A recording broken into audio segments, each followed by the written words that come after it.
Eh bien, nous sommes toujours ici à Strasbourg pour la première édition du Village des recruteurs de Strasbourg, bien entendu, avec une quarantaine d'exposants et puis aussi des visiteurs qui viennent se renseigner, et notamment qui viennent se renseigner auprès d'Olivier. Olivier Friand, vous travaillez donc pour la Chambre des métiers d'Alsace. Alors, vous m'expliquiez que la Chambre des métiers d'Alsace, on est habitué à la Chambre des métiers et de l'artisanat, mais vous avez été la première chambre des métiers créée au tout début de l'histoire de cette structure. Oui, tout à fait. La Chambre des métiers d'Alsace est la plus ancienne des chambres des métiers de France. Elle a été créée sous le régime allemand, pour faire un peu d'histoire, puisque nous sommes en Alsace, et a gardé un statut particulier même par rapport aux chambres des métiers de l'artisanat actuellement.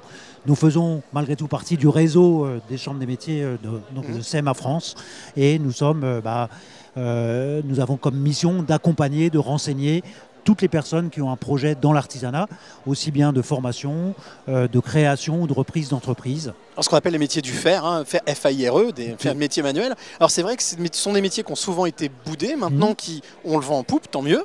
Quel conseil est-ce que vous pourriez donner à des personnes qui vont venir vous voir aujourd'hui et qui ont envie de se lancer dans un métier manuel?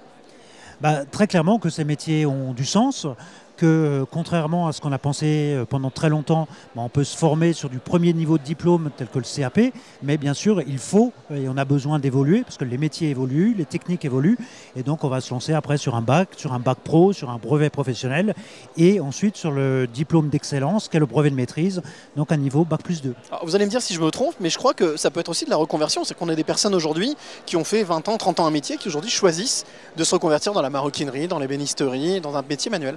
Alors, tout à fait, je pense que la crise Covid n'y est pas pour rien, ça c'est sûr, on veut donner un sens à nos métiers, et on a de plus en plus d'adultes qui viennent se reformer dans nos métiers de l'artisanat. Ah ben écoutez, merci beaucoup Olivier pour toutes ces informations. Bien entendu, vous qui nous regardez, n'hésitez pas à venir. Vous êtes à la recherche d'une formation, d'un diplôme, ou vous avez envie de vous reconvertir, comme vient de le préciser Olivier, suite à tout ce qu'on connaît depuis 3 ans, vous avez envie de changer de métier. Eh bien, c'est le moment de venir vous renseigner ici au Palais des Congrès de Strasbourg. Nous, on est ici jusqu'à 17 h, donc on vous attend.